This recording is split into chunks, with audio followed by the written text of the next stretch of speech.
Hello, denizens of the internet. It's Hackintosh update time. Welcome back. So the world of Hackintoshing has been kind of quiet, but it's going to heat up pretty soon. There's some exciting news.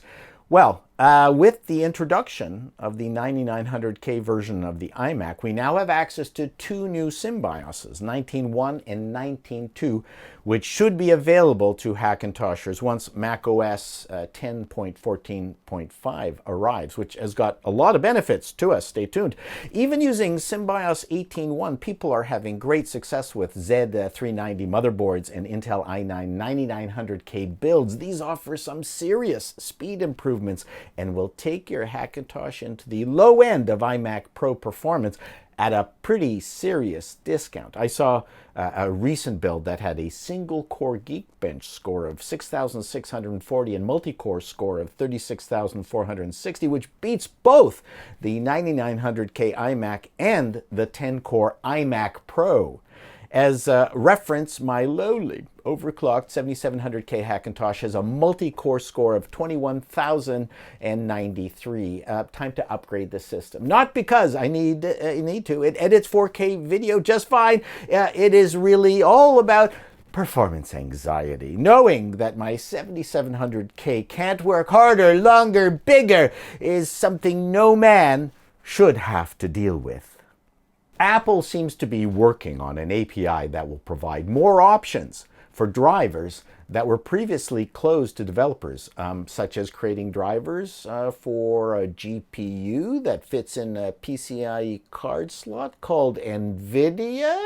Could this be the way NVIDIA comes back into the Apple fold and to Hackintoshers? As I wrote in a previous post, it would be nuts to not give to the as yet unreleased 2019 Mac Pro access to NVIDIA cards, or it just couldn't be called a pro computer of any kind. Then again, Apple calls the MacBook Pro a pro computer, even though it does not have a dedicated Ethernet port, USB-A port, or any kind of SD card slot. All items I think a portable with a pro signature should have. There are other reasons Hackintoshers are excited about 10.14.5. The beta releases have added Radeon 7 GPU support. I'm not playing around with any of the betas, but it looks promising with each release, and I will install my Radeon 7 when the final version arrives. 14.5 is also supposed to manage the fans on those Vega GPUs, so no more jet engine imitations from your Vega.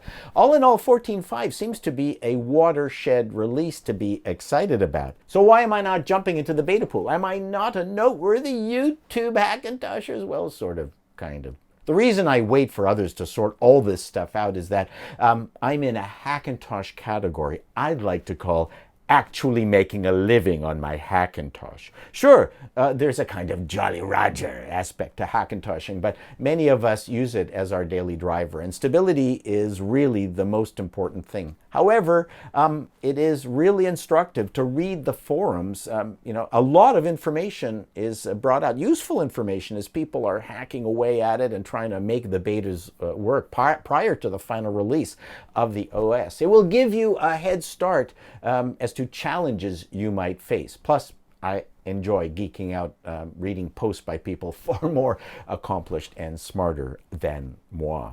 I'm going to get on the Linus Tech Tips bandwagon and swap out my Corsair H80 V2 water cooler for the highly praised Noctua NHU12A on my 7700K Hackintosh. No, I'm not going to delit it. Linus's test showed that the Noctua air cooler competed with and bested many of the multi-fan AIOs. I thought with my purchase of the Radeon 7, it was a good opportunity to swap out the AIO and compare the results. I have a couple of reasons for doing this. First of all, the Corsair is not really totally Hackintosh friendly. The USB controllers that let you adjust performance only works on Windows. On a Hackintosh, Don't even bother plugging in the USB thingy.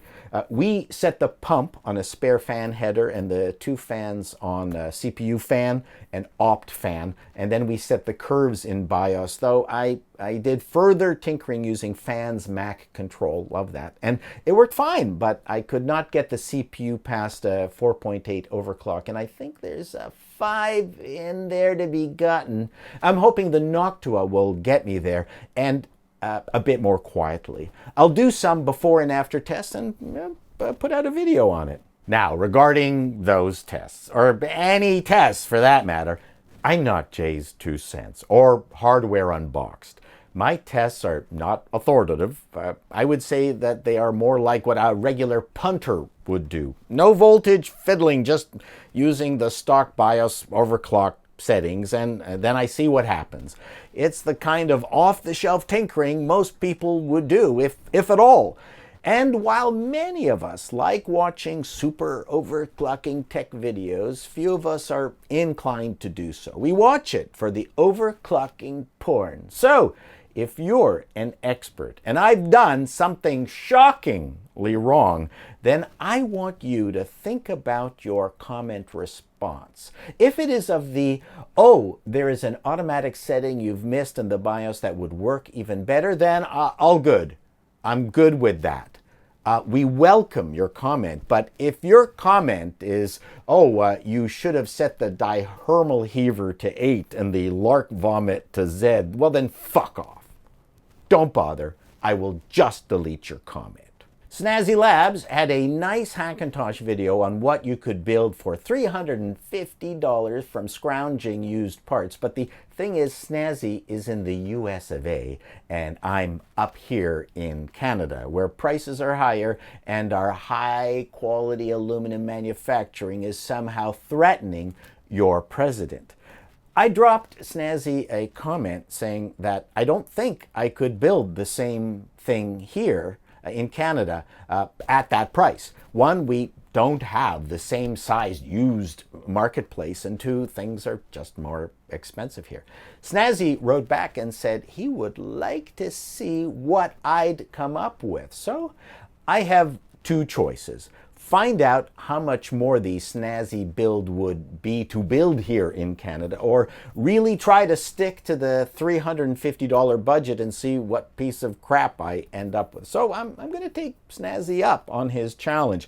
FYI, I won't be searching the US used market because taxes and duty would, and bringing it across the border, well, this would just make this challenge impossible. Snazzy's build included an i5-6400, a Gigabyte Z270 motherboard, 8 gig of HyperX DDR4 RAM, an RX 480, which I don't know how he got for $70 down there, 120 gig SSD, and some kind of wretched PSU, and a case, all for $350. One note on his build, I did see a nice Cooler Master CPU cooler in his video that I don't recall him referring to, but any i3 or i5 build will work fine with the Intel stock cooler, so no worries there for me. Yeah, I think I'm going to give it a try. Snazzy Labs video is available at the link below. It's very good. In very exciting Hackintosh news, there is development on a Clover Bootloader alternative called Open Core by the Lilu Hermit Crab IM devs. It promises to be smaller and faster and with no Clover configurator required. I don't know how it's going to work, but people who know how to roll their own DSDTs have managed to make it work, but there's still lots to do. So far, searches on Open Core bring up only Russian YouTube videos. Snazzy, maybe there's someone in your administration down there that could help us with that.